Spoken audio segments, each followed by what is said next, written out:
दोस्तों आज इस वीडियो में हम लोग बात करने वाले हैं कि अगर आप इंडिया से सऊदी अरबिया में एक्सपोर्ट करना चाहते हैं तो किन किन चीज़ों का आपको ख्याल रखना चाहिए। सऊदी अरबिया किस तरह की कंट्री है, वहाँ का क्लाइमेट कैसा है, एटमॉस्फेयर कैसा है, वहाँ पे क्या क्या चीज़ें ऑलरेडी पैदा हो रही हैं, प्रोड्यूस हो रही हैं, वो लोग क्या इंपोर्ट करते हैं, इंडिया से क्या एक्सपोर्ट होता है, आप क्या एक्सपोर्ट कर सकते हैं, एक्सपोर्ट करने के लिए कौन कौन सी आपको ऑर्गेनाइजेशंस हेल्प कर सकती हैं और एक्सपोर्ट करने के लिए आपको क्या क्या स्टेप लेना चाहिए। तमाम चीज़ें इस वीडियो में हम आपको स्टेप बाय स्टेप बताने वाले हैं कि अगर आप सऊदी में इंडिया से एक्सपोर्ट करना चाह रहे हैं तो आप कैसे कर पाइएगा। ठीक है, तो अगर आपको इंटरेस्ट है तो आप इस वीडियो को शुरू से आखिर तक देख सकते हैं। और इससे पहले कि हम लोग आगे बढ़े, आप हो सके तो मेरे इस चैनल को सब्सक्राइब कर दीजिए। तो चलिए आगे बढ़ते हैं। ठीक है, सबसे पहले सऊदी अरबिया के बारे में हम लोग जान लेते हैं कि सऊदी अरबिया कंट्री जो है उसका क्या बैकग्राउंड है या उसकी क्या स्टैंडिंग है आज की डेट में। देखिए, सऊदी अरबिया एक्चुअली में एशिया के वेस्ट साइड में कंट्री है, यानी कि एशिया के वेस्टर्न साइड में एक कंट्री है जिसका नाम है सऊदी अरबिया। उसका पूरा नाम जो है वो किंगडम ऑफ सऊदी अरबिया है, जिसको शॉर्ट में KSA भी बोलते हैं। ठीक है, सऊदी अरबिया जो कंट्री है उसकी कैपिटल जो है वो रियाद है, उसकी करेंसी जो है वो सऊदी रियाल है। सऊदी रियाल इंडिया में कन्वर्ट कीजिए तो एक सऊदी रियाल जो है वो इंडियन रुपीस के हिसाब से 19 रुपीज़ 53 पैसे, यानी कि 19 रुपये 53 यानी कि 53 पैसे, 19 रुपये 53 पैसे एक सऊदी रियाल का इंडिया में आपको मिल सकता है। ठीक है, अब बात करते हैं कि सऊदी जो है, सऊदी अरबिया जो है उसकी वो कितना बड़ा है, वो उसका एरिया कितना है। अगर एरिया की बात की जाए तो 21,50,000 स्क्वायर किलोमीटर में वो जो कंट्री है पूरा फैला हुआ है। 21,50,000 स्क्वायर किलोमीटर। ठीक है, इतना बड़ा उसका एरिया है। अब आप रफली इस तरह समझ लीजिए कि इंडिया का जितना बड़ा है या इंडिया का एरिया जितना है उससे थोड़ा छोटा है। India is 1.5 times bigger than Saudi Arabia, यानी कि सऊदी अरबिया से 1.5 गुना इंडिया बड़ा है। इंडिया जो है वो 1.5 गुना सऊदी अरबिया से बड़ा है। ठीक है, तो इंडिया से सऊदी अरबिया थोड़ा छोटा है। अब अगर हम लोग बात करते हैं पॉपुलेशन की, तो पॉपुलेशन के लिहाज से सऊदी अरबिया की जो पॉपुलेशन है वो 3.4 करोड़ से थोड़ा कम है। 3.43 करोड़ है इसकी पॉपुलेशन। अगर बात की जाए सऊदी की, तो सऊदी की पॉपुलेशन है 3.43 करोड़। ठीक है, यानी कि 3.4 करोड़ से थोड़ा कम। अब आप इसका इस तरह समझ लीजिए कि इंडिया में हम लोग के जो एक स्टेट है केरला की जो पॉपुलेशन है ना उससे भी कम है। पूरे सऊदी अरबिया जो पूरा कंट्री है उसकी पॉपुलेशन केरला से भी कम है। हम लोग जो स्टेट केरला, एक स्टेट के अंदर इतनी पॉपुलेशन है जो सऊदी अरबिया का जो कंट्री है उससे ज़्यादा केरला की पॉपुलेशन है। केरला की पॉपुलेशन जो है वो है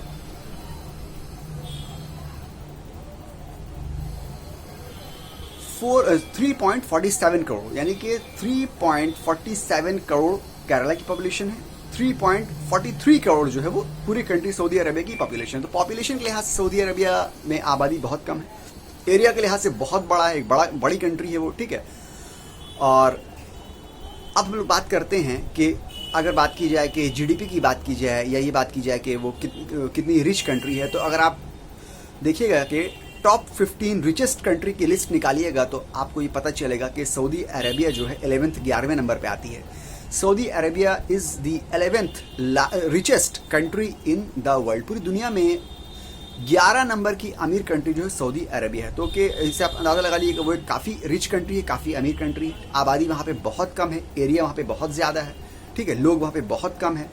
और अगर आप देखिएगा एवरेज एज रेट देखिएगा तो आपको पता चलेगा कि 31 ईयर्स वहाँ पे एवरेज एज रेट है, यानी कि एक 30 से 31 साल के लोग वहाँ पे ज़्यादा आपको पाए जाते हैं, ज़्यादा मिलते हैं। ठीक है, तो इससे आपको ये अंदाज़ा हुआ कि एरिया बहुत ज़्यादा है, लोग बहुत कम हैं और पैसा बहुत ज़्यादा है। तो पैसा बहुत ज़्यादा होने से क्या हो रहा है, परचेसिंग कैपेसिटी बढ़ जा रही है, लोगों को जो अच्छा लग रहा है वो ख़रीद ले रहे हैं। ठीक है, तो वहाँ पे आपको भी चीज़ कहाँ पे बेचिएगा, वहाँ पे बेचिएगा जहाँ पे अमीर लोग ज़्यादा होंगे, जहाँ पे पैसे वाले लोग ज़्यादा होंगे, जहाँ पे ख़रीदने वाले लोग ज़्यादा होंगे, जहाँ पे बाइंग कस्टमर ज़्यादा होगी, जिनके अंदर परचेसिंग कैपेसिटी है। तो क्योंकि सऊदी जो है वो 11th richest country in the whole world है, तो वहाँ पे आप अपने सामान को बेच सकते हैं, एक्सपोर्ट कर सकते हैं। वहाँ पे ख़रीदने के लोग तैयार, उनके पास पैसे हैं ऑलरेडी। अब देखते हैं उनके पास पैसे जो, उसका कारण क्या है। वो तो छोटी सी कंट्री, वो तो कंट्री बड़ी है मगर वहाँ अगर देखा जाए पॉपुलेशन कम है, तो उनके पास पैसे आने का कारण देखिए क्या है। सबसे पहली बात है वो एक ऐसी कंट्री है ना जहाँ पे 95% डेजर्ट है। सोचिए आप, एक कंट्री में 95% पूरा डेजर्ट रेगिस्तान से भरा हुआ है। सिर्फ 5% वहाँ पे एरिया ऐसा है जहाँ पे डेजर्ट या रेगिस्तान नहीं है। 95% पूरा रेगिस्तान से भरा हुआ है। 5% में रेगिस्तान नहीं, उसमें भी अगर बात की जाए कि एग्रीकल्चर या धान खेती बाड़ी जो होती है वो एरिया पूरे कंट्री का 1.5% एरिया ही ऐसा है जहाँ पे आप एग्रीकल्चर या कल्टीवेशन या खेती बाड़ी कर पाइए।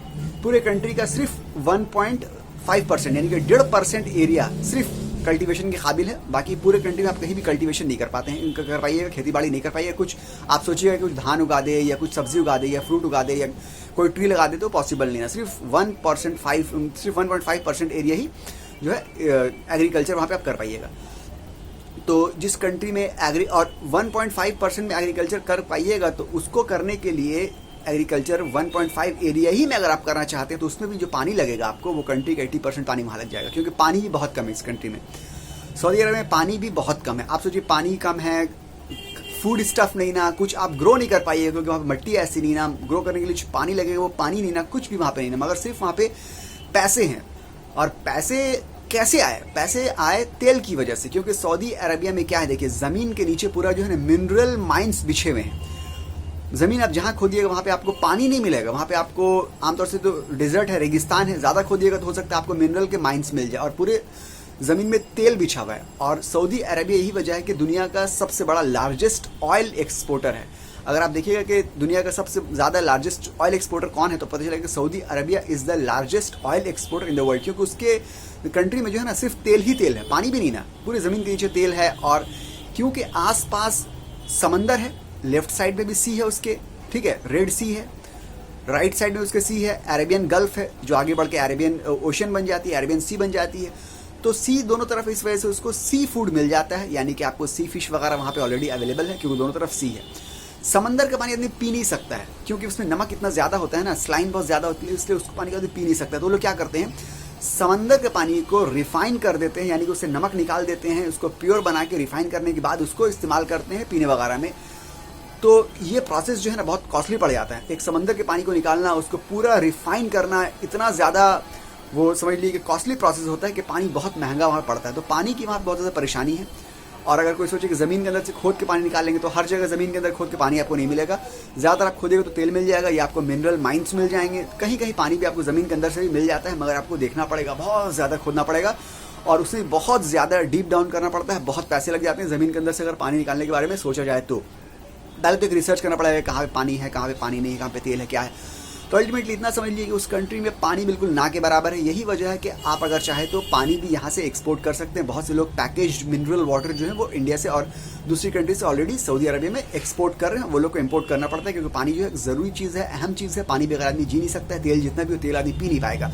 तेल बेच के वो लोग पूरी दुनिया भर में पैसा कमा रहे हैं, बहुत पैसे उनके पास आ जा रहे हैं, मगर उस पैसों का वो क्या करेंगे, उस पैसों का अल्टीमेटली वो खर्च करेंगे। उनके पास तो खाने की चीज़ नहीं है, पीने की चीज़ नहीं है, वो पीने के लिए पानी बाहर से मंगवाएंगे, वो खाने के लिए जो चीज़ें फूड स्टफ जो है वो बाहर से मंगवाएंगे। देखिए सऊदी अरबिया में जो फूड रिक्वायरमेंट्स है उसका 80% वो लोग इम्पोर्ट करते हैं। मतलब वहाँ पे जितने लोग रहते हैं वो खाना पीना तो कुछ खाते होंगे, वहाँ तो कुछ पैदा होता नहीं है, बहुत कम चीज़ें वहाँ पैदा होती हैं, तो उसमें उनका पूरा नहीं पड़ पाता है। 80% फूड रिक्वायरमेंट जो है, फूड स्टफ जो है वो लोग इंपोर्ट करते हैं। तो सोचिए इतनी भारी तादाद में वो लोग बाहर से इंपोर्ट कर रहे हैं खाने पीने की चीज़ें, खाने की चीज़ भी और पीने की चीज़ भी, क्योंकि पीने का पानी भी यहाँ नहीं ना, और ऐसा पानी भी नहीं है कि उस पानी को यूज़ करके आदमी कुछ सोचे कल्टीवेशन कर देंगे या खेती बाड़ी कर लेंगे। अपने पास ज़मीन तो है, वो ज़मीन बेकार है, उस ज़मीन में आप कुछ ज़मीन में उस काबिल मिट्टी नहीं ना, सॉइल नहीं ना, वहाँ पे आप कुछ डाल नहीं सकते हैं। अगर कुछ डालिएगा पैदा करने के लिए वहाँ पे आपको इतना पानी लग जाएगा कि पूरी कंट्री का 80% पानी आपको वहीं पे ख़त्म हो जाएगा। तो पानी ऐसे ही नहीं ना, ऊपर से 80% वहाँ पे पानी बर्बाद हो जाएगा। इससे बेहतर है कि वो लोग इंपोर्ट कर रहे हैं, ठीक है।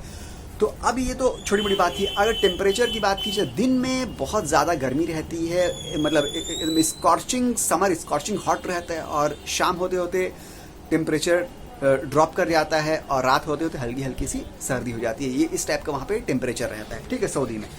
अब हम लोग देखते हैं कि अगर सऊदी में ऑलरेडी क्या क्या चीज़ें पैदा हो रही हैं, क्योंकि जो वहाँ पे पैदा हो रही है उसको आप एक्सपोर्ट अगर ना करिए तो बेहतर है, क्योंकि वो चीज़ वहाँ पैदा हो रही है। सबसे पहले देखिए सऊदी में तेल जो है बहुत ज़्यादा पैदा हो रहा है। सऊदी में मिनरल्स जो हैं, क्योंकि मिनरल्स ज़मीन के अंदर बहुत ज़्यादा पैदा होते हैं, कुछ मिनरल्स वहाँ पे ऑलरेडी बहुत तादाद में है, जैसे कि बॉक्साइट वहाँ पे ऑलरेडी बहुत तादाद में है, कॉपर वहाँ पे ऑलरेडी है, गोल्ड वहाँ पे ऑलरेडी है, आयरन वहाँ पे है, सिल्वर है, लीड है और टिन है।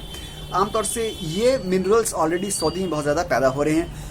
अभी करंटली सऊदी गवर्नमेंट ने 54 न्यू मिनरल माइनिंग साइट्स जो है डिस्कवर की हैं। तो सोचिए इतना मिनरल ऑलरेडी है, फिर भी मिनरल माइनिंग साइट्स निकल रहे हैं, ऑयल निकल रहा है, उसी को बेच बेच के लोगों के पास पैसा आ रहा है। ठीक है, तो इस पैसा तो ऑलरेडी बहुत ज़्यादा है, मगर खाने पीने की चीज़ नहीं है। ठीक है, अब ये था कि मिनरल्स, कितनी मिनरल्स वहाँ पे ऑलरेडी है। ठीक है, अब देखिए, अब अगर हम लोग देखते हैं कि सऊदी अरबिया के बारे में कि वहाँ पे वो लोग क्या कुछ कुछ चीज़ें वहाँ पे पैदा होती हैं। ठीक है, बहुत चीज़ वहाँ पे ऑलरेडी अभी भी पैदा हो रही हैं, उसके ऊपर कंटिन्यूसली काम चल रहा है, क्योंकि वो लोग पैसा है, वो लोग किसी भी तरह से कोशिश कर रहे हैं कि हम लोग अपनी कंट्री में चीज़ें ग्रो करना शुरू करें। तो सऊदी का अगर आप मैप देखिएगा तो आपको पता चलेगा कि सऊदी के आसपास क्या है। राइट साइड में आपको अरेबियन गल्फ मिल जाएगा, जो थोड़ा आगे अरेबियन सी बन जाता है। उसके बगल में आपको नीचे यूएई मिलेगा, उसके बगल में ओमान मिलेगा, और उसके लेफ्ट साइड में आपको यमन मिल जाएगा। और लेफ्ट साइड में अगर आप देखिएगा सऊदी के तो रेड सी है, रेड सी को क्रॉस करेगा तो अफ्रीका आ जाएगा। टॉप लेफ्ट में देखिएगा जॉर्डन है, टॉप राइट में देखिएगा इराक है, इराक के थोड़े नीचे जो है कुवैत है। तो इस टाइप का वो जो लोकेट कर रहा है जोग्राफिकल, इसका जोग्राफिकली यहाँ पे लोकेट कर रहा है। क्या है सऊदी, क्योंकि जो आसपास के जितने भी छोटे छोटे कंट्रीज हैं, जैसे कि जॉर्डन है, इराक है, यमन है, ओमान है, ठीक है, कुवैत है, इन सब कंट्री को सऊदी एक्सपोर्ट भी करता है। सऊदी तो बहुत बड़ा इंपोर्टर है, वो इंपोर्ट तो कर ही रहा है, मगर अपने आसपास के जो नेबरिंग छोटे छोटे कंट्रीज हैं उनको एक्सपोर्ट भी करता है। तो सऊदी क्या एक्सपोर्ट करता है? सऊदी आज वीट भी एक्सपोर्ट कर रहा है, गेहूं जिसको बोलते हैं। सऊदी डेट्स एक्सपोर्ट कर रहा है, खजूर जिसको बोलते हैं। ठीक है, उसके बाद सऊदी जो डेयरी प्रोडक्ट्स एक्सपोर्ट कर रहा है, एग एक्सपोर्ट कर रहा है, फिश एक्सपोर्ट कर रहा है, पोल्ट्री प्रोडक्ट्स, पोल्ट्री यानी कि चिकन मुर्गे एक्सपोर्ट कर रहा है, यहाँ तक कि फ्रूट और वेजिटेबल भी एक्सपोर्ट कर रहा है सऊदी आज के डेट में। ये सब चीज़ें सऊदी जो है ऑलरेडी एक्सपोर्ट कर रहा है। इसके अलावा जो है कुछ कुछ प्रोडक्ट सऊदी में आप पैदा करना शुरू कर दिए हैं, जिसके अंदर आ रहा है बार्ली आ रहा है, मिलेट आ रहा है यानी कि जौ या बाजरा जिसको बोलते हैं वो आ रहा है। कुछ कुछ वेजिटेबल्स जिसके अंदर टमेटो आ रहा है, पटेटो आ रहा है, वाटरमेलन भी पैदा हो रहा है सऊदी में, बैंगन एक प्लांट वो पैदा हो रहा है, पटेटो भी पैदा हो रहा है आजकल, क्यूकम्बर खीरा पैदा हो रहा है, अनियन भी थोड़ा बहुत पैदा हो रहा है सऊदी में। ठीक है, फ्रूट्स की बात की जाए तो डेट्स यानी कि खजूर वो तो पैदा होते ही है, ऑलिव यानी कि जैतून जिसको बोलते हैं वो तो वहाँ पर पैदा होते ही है। इसके अलावा सिट्रस यानी कि जिसको हम लोग नींबू बोलते हैं, खट्टा नींबू, पाती नींबू जिसको बोला जाता है, वो वहाँ पे प्रोड्यूस हो रहा है, पैदा हो रहा है। ग्रेप्स अंगूर वहाँ पैदा हो रहा है, पम्पकिन जो है वो भी वहाँ पे पैदा हो रहा है। ये सब जो सब्जियाँ हैं, फ्रूट्स, वेजिटेबल्स हैं, वो थोड़े थोड़े जगह में कहीं कहीं पे सऊदी में भी प्रोड्यूस होना शुरू हो गई। इसके अलावा देखिए राइस और पैडी, वहाँ के लोग क्या खाते हैं, जो यहाँ के लोग खाते हैं चावल खाएंगे या फिर वो लोग रोटी खाएंगे। तो चावल खाने के लिए राइस और पैडी की प्रोडक्शन ज़रूरी है।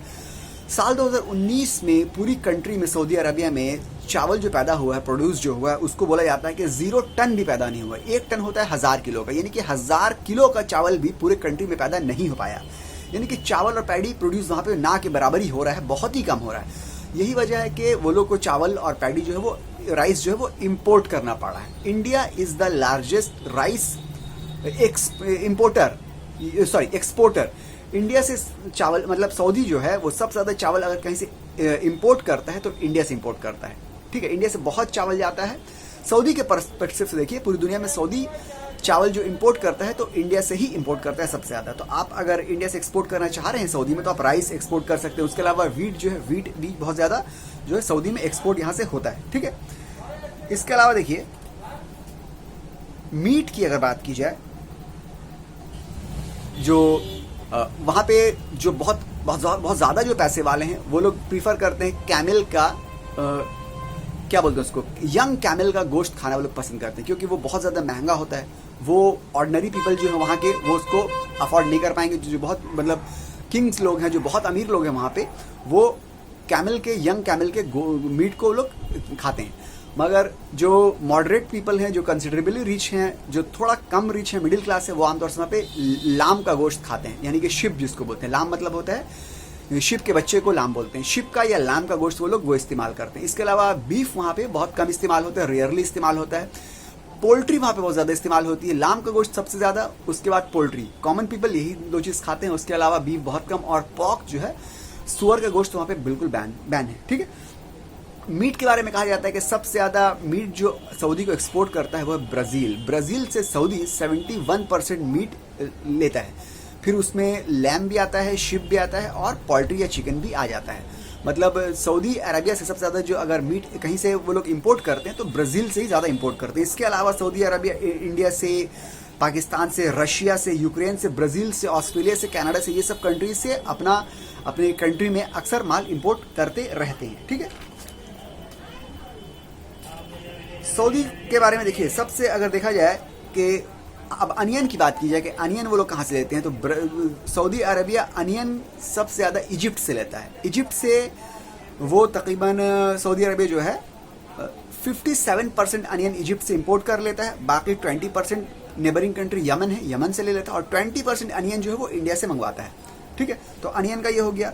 अब हम लोग अगर बात करते हैं कि मैंगो की बात करते हैं कि मैंगो का क्या है, तो देखिए अब सऊदी अरबिया में बहुत ज़्यादा मैंगो पैदा होने लगा है। 60 डिफरेंट वैरायटीज़ की मैंगो सऊदी अरबिया में वो लोग जो है अब प्रोड्यूस कर रहे हैं। ठीक है, ख़ास तौर से कुनफुदा एक जगह का रीजन का नाम है जो जज़ान कंट्री के अंदर है, जज़ान सिटी के अंदर है। जज़ान सिटी के अंदर कुनफुदा रीजन है, वहाँ पे मैंगो बहुत प्रोड्यूस हो रहा है। 60 डिफरेंट वैरायटीज़ के मैंगो प्रोड्यूस हो रहे हैं। आज के डेट में 4 लाख से भी ज़्यादा मैंगो के ट्रीज़ हैं वहाँ पे, और अगर देखा जाए तो 2700 से भी ज़्यादा डिफरेंट मैंगो फार्म्स हैं, जिसमें से 40,000 टन से भी ज़्यादा एनुअल मैंगो जो है वहाँ पे प्रोड्यूस हो रहा है। तो मैंगो वहाँ पे अच्छा खासा प्रोड्यूस ऑलरेडी हो रहा है। उसके अलावा खासतौर से जज़ान सिटी में पाइनएप्पल वहाँ प्रोड्यूस नहीं हो रहा है। पाइनएप्पल जो जाता है थोड़ा बहुत वो इंडिया से ही जाता है। बनाना की बात की जाए तो देखिए, सऊदी में एक लेडी हैं, ठीक है, जो बिजनेस वुमेन हैं, जुलेखा, उन्हीं ने क्या किया है कि सऊदी में अब खासतौर से जज़ान सिटी में उन्होंने बनाना कल्टीवेशन के ऊपर काम करना शुरू किया है। तकरीबन 1000 से भी ज़्यादा बनाना के ट्रीज लगवाए हैं। अभी जो है 20 टन से भी ज़्यादा बनाना हर साल वहाँ पे प्रोड्यूस ऑलरेडी हो रहा है। ठीक है, तो 20 टन से ज़्यादा बनाना वहाँ पे ऑलरेडी पैदा हो रहा है, जो कि हो सकता है कम पड़ जाता है, और भी बनाना जो है वो इम्पोर्ट करने की ज़रूरत पड़ती है। ठीक है, तो ये सब चीज़ें हैं। उसके अलावा वाटरमेलन वहाँ पैदा हो ही रहा है, ग्रेप्स वहाँ पैदा हो ही रहा है। ठीक है, टमेटो वहाँ पैदा हो ही रहा है, गुआवा वहाँ पैदा नहीं होता है, थोड़ा बहुत गुआवा इंडिया से ही जाता है। ग्रीन चिली भी एक इम्पॉर्टेंट इंग्रेडिएंट है खाने का। ग्रीन चिली इंडिया से जाती है, ग्रीन चिली भी आती है और ड्राइड रेड चिली भी जाती है। साल 2014 में सऊदी गवर्नमेंट ने इंडिया से जो चिली आ रही थी ग्रीन चिली, उस पर बैन लगा दिया था। सऊदी गवर्नमेंट ने बोला था कि इसमें केमिकल बहुत ज़्यादा इस्तेमाल हो रहा है, ठीक है, इसलिए इसके ऊपर बैन लग गया, और साल 2016 में उस बैन को उठा लिया। सिर्फ ग्रीन चिली बैन लगाया था, red chilli, dried red chilli ban नहीं लगा था। ठीक है, तो आप अगर इंडिया से एक्सपोर्ट करना चाह रहे हैं तो आप सिर्फ ग्रीन चिली को या ड्राइड रेड चिली को भी आप इंडिया से सऊदी अरबिया में एक्सपोर्ट कर सकते हैं। ये कम पैसे में आपका एक्सपोर्ट स्टार्ट हो सकता है। ठीक है, ऑलरेडी इंडिया बहुत चिली सऊदी अरब में ऑलरेडी एक्सपोर्ट कर ही रहा है। ठीक है, तो आप ये भी कर सकते हैं। ठीक है, हो गया। देखिए, अब हम लोग बात करते हैं टॉप सिटीज़ क्या क्या भी जान लेते हैं। रियाद तो वहाँ का कैपिटल हम लोगों ने जान लिया। देखिए, जद्दा जो है वहाँ का मेन सी पोर्ट है और बिजनेस सेंटर है, खासतौर से ईस्टर्न रीजन में, वेस्टर्न रीजन में, वेस्टर्न कंट्री के वेस्टर्न रीजन में जद्दा जो है वो वहाँ का मेन बिजनेस सेंटर है और मेन सी पोर्ट है। और अगर बात की जाए ईस्टर्न रीजन की, तो दमन जो है ईस्टर्न रीजन में मेन बिजनेस सेंटर है और बड़ा सी पोर्ट भी है। उसके अलावा मक्का और मदीना जो है वो बड़ा सिटी है वहाँ पे, खासतौर से वो इस्लामिक होली सिटी कहलाता है। तो ये 4-5 सिटी जो बहुत ज़्यादा इंपॉर्टेंट है खासतौर से। और देखिए, इंटरनेशनल एयरपोर्ट्स तकरीबन 7 इंटरनेशनल एयरपोर्ट्स हैं। ठीक है, उसके अलावा अगर बात की जाए सी पोर्ट की, तकरीबन 10 इंटरनेशनल लेवल के सी पोर्ट्स हैं। सी पोर्ट और भी ज़्यादा हैं, मगर बड़े लेवल के 10 सी पोर्ट हैं। ठीक है, इसके अलावा और अगर हम लोग बात करते हैं कि वहाँ पे जो सुपर मार्केट्स या हाइपर मार्केट्स कितनी हैं, तो तकरीबन 12-13 सुपर मार्केट्स, हाइपर मार्केट्स भी हैं, और ऑनलाइन शॉपिंग साइट्स 7-8 बड़ी ऑनलाइन शॉपिंग साइट्स भी हैं जो कंट्री लेवल पे काम करती हैं। ठीक है, अब देखिए, ये सब चीज़ें वहाँ पे हैं।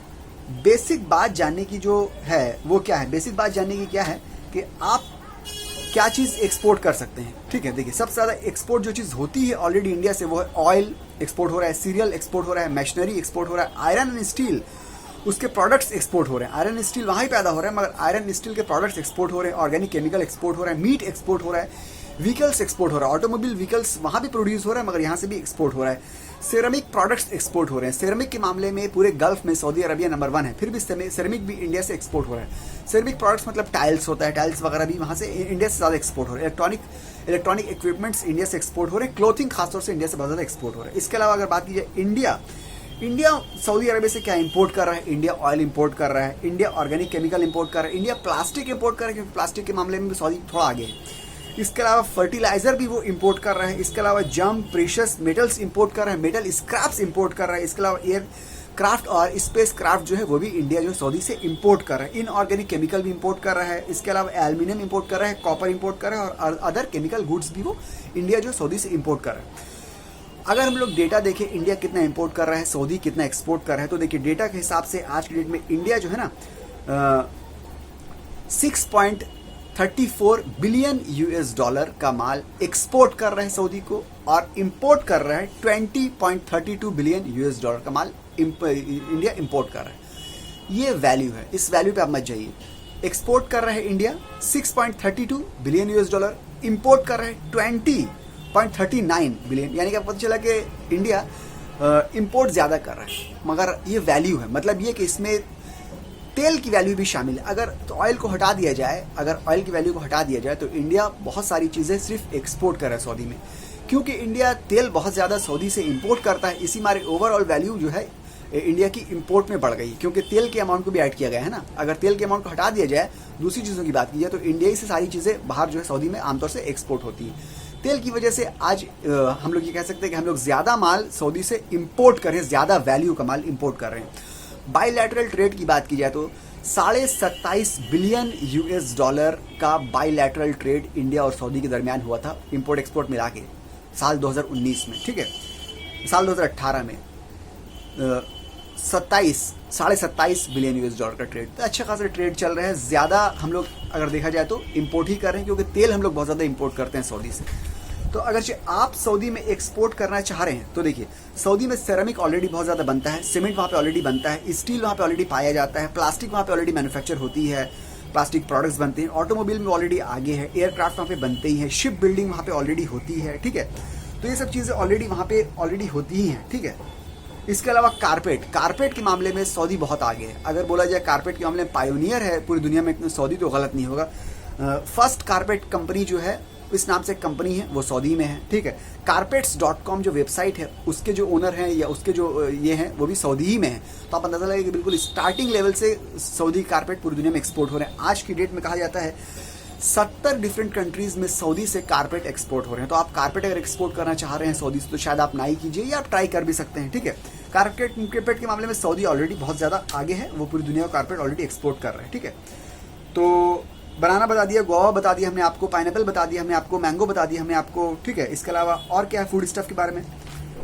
खास तौर से देखिए, अगर आप एक्सपोर्ट करना चाह रहे हैं तो फूड स्टफ एक्सपोर्ट कीजिए, क्योंकि उन लोग के पास पैसा है।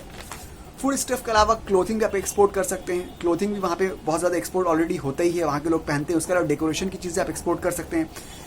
क्या क्या चीज़ आप एक्सपोर्ट कर सकते हैं इंडिया से, उसकी अगर बात की जाए तो फूड स्टफ एक्सपोर्ट कर सकते हैं, खासतौर से पिकल एक्सपोर्ट कर सकते हैं, जेली जैम एक्सपोर्ट कर सकते हैं, केक एक्सपोर्ट कर सकते हैं, फास्ट स्नैक्स के पैकेट एक्सपोर्ट कर सकते हैं आप, वुड या वुडन फर्नीचर एक्सपोर्ट कर सकते हैं आप, expensive high and costly decorative pieces export कर सकते हैं आप, फ्रूट एक्सपोर्ट कर सकते हैं, वेजिटेबल एक्सपोर्ट कर सकते हैं, फ्लावर एक्सपोर्ट कर सकते हैं।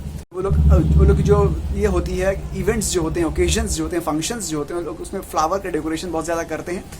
फ्लावर बहुत ज़्यादा ऑलरेडी वो लोग इंपोर्ट करते हैं, फ्लावर आप एक्सपोर्ट कर सकते हैं सऊदी में। उसके अलावा मीट एक्सपोर्ट कर सकते हैं, चिकन एक्सपोर्ट कर सकते हैं, पोल्ट्री एक्सपोर्ट कर सकते हैं, एग्स एक्सपोर्ट कर सकते हैं, फिश एक्सपोर्ट कर सकते हैं। फिश, हालांकि वहाँ पे सी फिश ऑलरेडी बहुत ज़्यादा पैदा होती है, मगर जो फिश यहाँ पे अवेलेबल है, फिश में क्या होता है कि हर कंट्री के, हर सी की, हर रिवर की अलग अलग फिश हो सकती है। तो जो इंडियन फिश है उसको आप एक्सपोर्ट कर सकते हैं, चाहे वो इंडियन रिवर की हो या इंडियन सी की, उसको आप एक्सपोर्ट कर सकते हैं। प्रॉन एक्सपोर्ट कर सकते हैं। सऊदी इतनी बड़ी कंट्री है, वहाँ पे एक भी रिवर नहीं ना, एक भी लेक नहीं ना। ठीक है, याद रखिएगा। इसके अलावा आप कॉफ़ी एक्सपोर्ट कर सकते हैं, इसके अलावा आप टी एक्सपोर्ट कर सकते हैं। कॉफ़ी, हालांकि सऊदी में ऑलरेडी कॉफ़ी पैदा होती है, मगर फिर भी आप कॉफ़ी एक्सपोर्ट कर सकते हैं। वहाँ की कॉफ़ी डिफरेंट हो सकती है, यहाँ की डिफरेंट हो सकती है।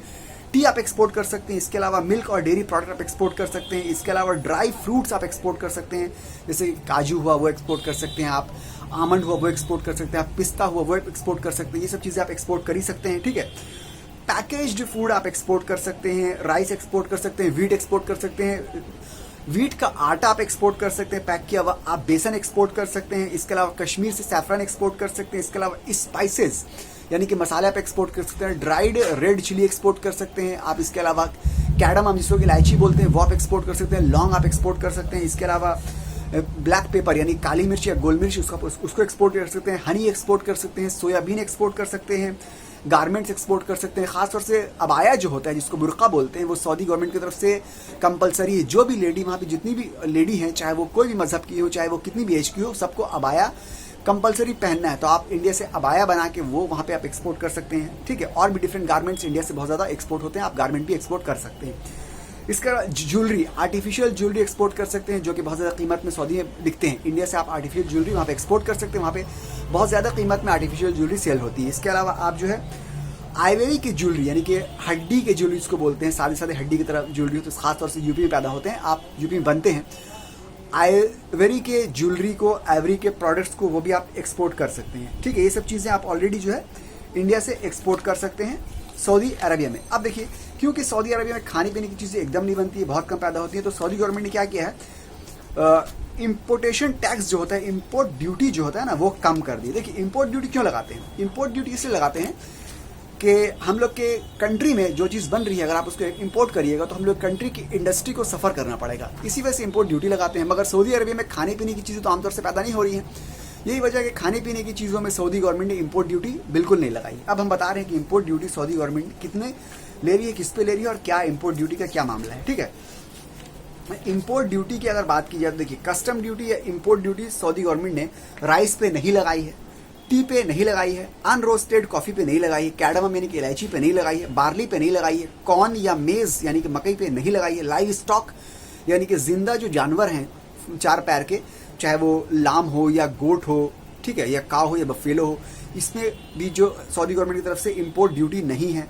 मीट, चाहे फ्रेश मीट हो या फ्रोजन मीट हो, इसके ऊपर भी import duty government Saudi government की तरफ से नहीं है, ठीक है। और कुछ custom duty imposed on some commodities, कुछ कमोडिटीज़ जो कि वहाँ पे पैदा हो रही हैं, प्रोड्यूस वहाँ पे भी हो रही है, उसके ऊपर गवर्नमेंट ने कस्टम ड्यूटी लगाई है, मगर बहुत कम, 20% के आसपास कस्टम ड्यूटी है, मगर उन चीज़ों के ऊपर जो वहाँ पैदा हो रही है। तो जो चीज़ वहाँ पैदा हो रही है उसके ऊपर ड्यूटी है, जो चीज़ वहाँ पैदा नहीं हो रही है वो ड्यूटी फ्री है वहाँ के लोगों के लिए। क्योंकि देखिए, कोई चीज़ उनको ज़रूरत है, अगर उनको मान लीजिए चावल की ज़रूरत है, राइस की ज़रूरत है, अब राइस उनके कंट्री पैदा तो नहीं हो रहा है, वो क्या करेंगे, वो बाहर से इंपोर्ट करेंगे। अगर इंपोर्ट करने पर गवर्नमेंट ड्यूटी लगा दे तो फिर वो इंपोर्ट भी नहीं कर पाएंगे, तो क्या वो भूखे मरेंगे? इसीलिए गवर्नमेंट ने राइस वगैरह में सब चीज़ों में इंपोर्ट ड्यूटी हटाई हुई है, और यही वजह है कि वो लोग ज़्यादा मतलब धड़ाके से जो है बाहर से इंपोर्ट कर सकते हैं। आज लोग इंपोर्ट करने से क्यों डरते हैं? इसीलिए कि उसको कस्टम ड्यूटी देना पड़ेगा, मगर जिस कंट्री में कस्टम ड्यूटी नहीं ना, इंपोर्टिंग ड्यूटी नहीं ना, वो तो इजीली इंपोर्ट करेंगे ना। तो यही वजह है कि सऊदी के लोग जो है आराम से इंपोर्ट करते हैं बाहर से। अगर आप एक्सपोर्ट करना चाह रहे हैं ना, आप इनको एक बार पिच कीजिएगा, वो इजीली आपसे जो है माल खरीद लेंगे, क्योंकि उनको ना इंपोर्ट ड्यूटी देना नहीं पड़ रही है। जो प्रोडक्ट है, प्रोडक्ट के प्राइस देना पड़ रहे हैं। इंपोर्ट ड्यूटी की वजह से लोग इंपोर्ट करने से डरते हैं, वो सऊदी गवर्नमेंट ने हटा लिया, क्योंकि वहाँ पे कुछ चीज़ पैदा ही नहीं हो रही है, तो उनको इंपोर्ट ही करना है ना। तो इस बात को आप समझिए, यही वजह है कि सऊदी आप अगर एक्सपोर्ट करना चाह रहे हैं तो आपके लिए एक अच्छा डेस्टिनेशन हो सकती है एक्सपोर्ट के लिए इंडिया से, ठीक है। इसके अलावा जो है कुछ चीज़ों में 5% भी इंपोर्ट ड्यूटी ले रही है। जो चीज़ को वो प्रोडक्ट करना चाह रही है गवर्नमेंट की, हम लोग के वहाँ वो चीज़ें पैदा हो रही है, इसको आप इंपोर्ट मत कीजिए, उसको रोकने के लिए 5% ले रही है, मगर वो CIF वैल्यू के ऊपर ले रही है। CIF किसको बोलते हैं किसी और वीडियो में बताएंगे, ये एक टर्म है एक्सपोर्ट का, ठीक है। तो ये सब बेसिक चीज़ें हैं जो जिससे आपको पता चलेगा कि आप क्या क्या चीज़ें सऊदी से इनको एक्सपोर्ट कर सकते हैं।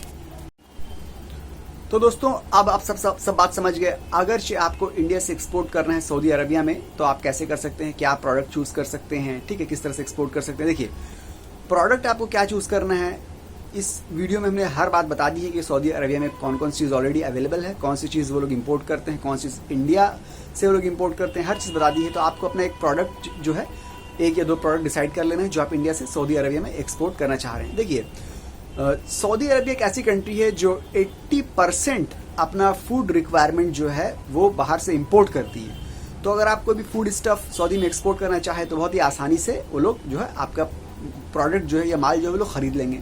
आपका माल खरीदे, दूसरी वजह उसकी ये भी है, एक तो ये कि उनके वहाँ फूड स्टफ ऑलरेडी उनके वहाँ अवेलेबल नहीं है, उनको बाहर से ही लेना है, चाहे वो इंडिया से ले, पाकिस्तान से ले, ऑस्ट्रेलिया से ले, रशिया से ले, कहीं से भी ले, तो उनको तो इंपोर्ट करने से मतलब है। तो अगर इंडिया से भी अच्छा प्रोडक्ट उनके पास जाएगा तो वो लोग बिल्कुल उसको इंपोर्ट करेंगे, वो लोग खरीदेंगे, बाई करेंगे वो लोग, क्योंकि उनके पास और कोई ऑल्टरनेटिव और कोई ऑप्शन ही नहीं ना। और दूसरी बात ये भी है कि वो लोग इंपोर्ट क्यों करते हैं, बहुत ईजिली इंपोर्ट कर लेते हैं, ईजिली खरीद लेते हैं। आमतौर से लोग इंपोर्ट करने में डरते हैं, ठीक है, मगर वो लोग इजीली इंपोर्ट कर लेते हैं, क्योंकि वहाँ पे इंपोर्टेशन टैक्स जो है गवर्नमेंट ने जो इंपॉर्टेंट प्रोडक्ट्स हैं, जो खासतौर से एडिबल प्रोडक्ट्स हैं, ये फूड स्टफ है, उसके ऊपर इंपोर्टेशन टैक्स जो है, इंपोर्ट टैक्स जो गवर्नमेंट की तरफ से 0 है। तो यही वजह है कि इंपोर्ट करने के लिए वो लोग तैयार बैठे हुए हैं। अब यहाँ से आप एक्सपोर्ट कीजिए। देखिए इंडिया से सऊदी अरबिया में जो भी एक्सपोर्ट हो रहा है वो अगर देखा जाए तो बहुत कम हो रहा है। आज इंडिया का टोटल एक्सपोर्ट जितना भी है उसका सिर्फ 2.7% ही इंडिया सऊदी अरबिया को एक्सपोर्ट कर रहा है।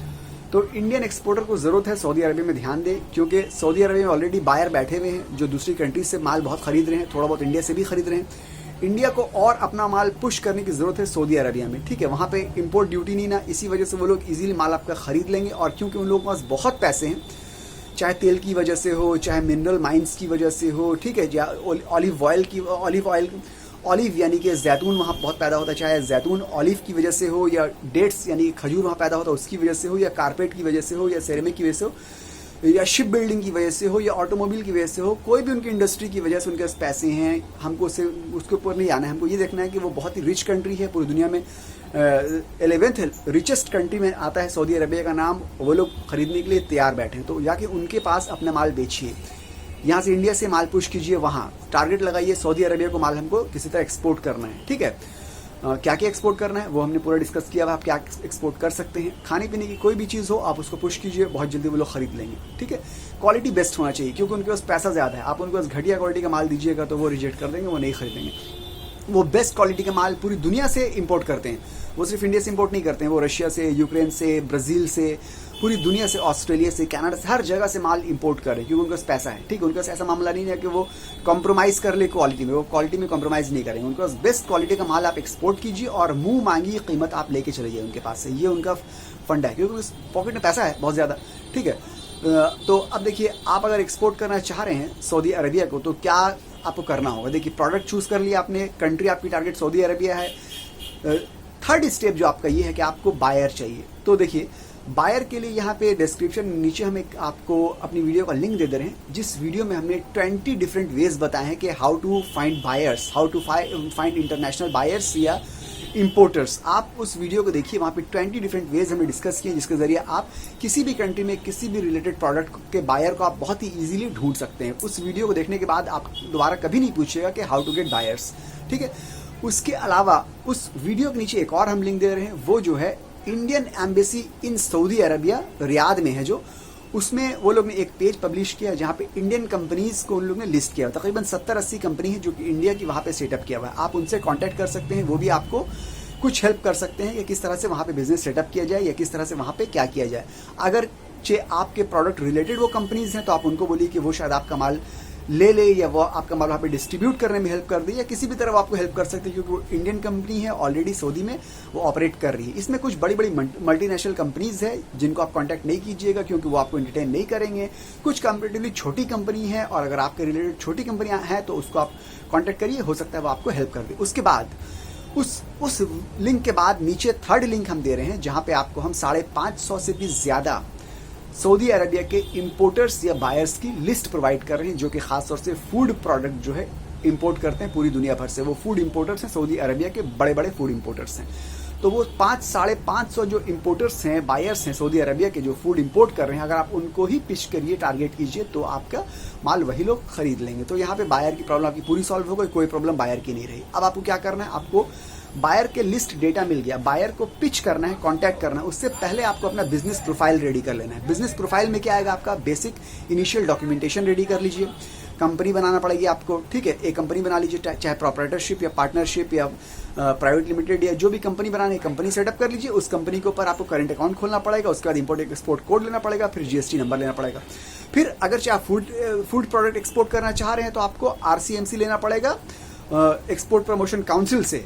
फूड प्रोडक्ट के मामले में एक्सपोर्ट प्रमोशन काउंसिल जो है वो अपैडा है, यानी कि agricultural and processed food export development authority. और अगर चाहे फूड प्रोडक्ट के अलावा कोई और प्रोडक्ट एक्सपोर्ट करना चाह रहे हैं तो उसके लिए एक्सपोर्ट प्रमोशन काउंसिल कोई दूसरा है। तो आपको एक्सपोर्ट प्रमोशन काउंसिल से RCMC ले लेना पड़ेगा, यानी कि रजिस्ट्रेशन कम मेंबरशिप सर्टिफिकेट ले लेना पड़ेगा। ये बहुत ही इंपॉर्टेंट है, एक्सपोर्ट अगर आप करना चाह रहे हो तो एक्सपोर्टर के लिए ये बहुत ही इंपॉर्टेंट डॉक्यूमेंट है, ठीक है। इसके अलावा अगर चाहे फूड प्रोडक्ट एक्सपोर्ट करना चाह रहे हैं तो हो सकता है आपको FSSAI सर्टिफिकेट की भी जरूरत पड़ जाए, ठीक है। ये बेसिक डॉक्यूमेंटेशन आपको रेडी कर लेना है। उसके बाद आपको क्या करना है, अपना बिजनेस प्रोफाइल जो है वो सेटअप कर लेना। मान लीजिए कि आपने किसी बायर को पिच किया, तो आप पिच करके उसको क्या करना है, आपको एक इंट्रोडक्शन मेल भेजना है। आपको बायर की लिस्ट तो मिल गई, आपको ये तो पता चल गया ये लोग इंपोर्टर हैं, 550 इंपोर्टर्स हैं, 550 बायर्स हैं। आपको उनको मेल भेजना है। मेल क्या करना है, एक इंट्रोडक्टरी मेल भेजना है, छोटा सा मेल लिखना है कि we are the importer of India, we are the exporter of India, we export food stuff, our website link is this, please check out. तो वहाँ पे आपको अपना वेबसाइट का एक लिंक दे देना है। तो आपके एक वेबसाइट भी आप नॉमिनल से बनवा लीजिए, जहाँ पे आपकी पूरी प्रोडक्ट की डिटेल हो, अगर पॉसिबल हो तो। अगर ना हो तो कोई ज़रूरत नहीं बना सकते हैं आप, मगर वेबसाइट आजकल बहुत सस्ते बन जाती है। अगर बनवा लीजिएगा तो बायर के ऊपर एक पॉजिटिव अच्छा इंप्रेशन पड़ेगा।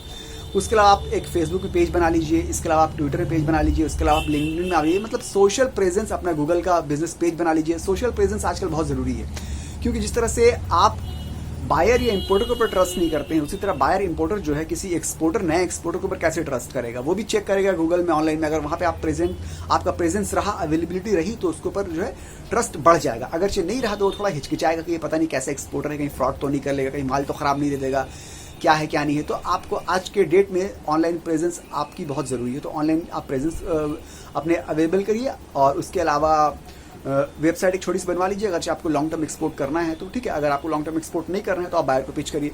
ये सब बायर को पिच करने से या कॉन्टैक्ट करने से पहले आपको करना है। पेपर रेडी होना चाहिए, बिजनेस प्रोफाइल रेडी होना चाहिए, क्योंकि आपके पास कुछ भी रेडी नहीं है ना, आप बायर से क्या बोलिएगा।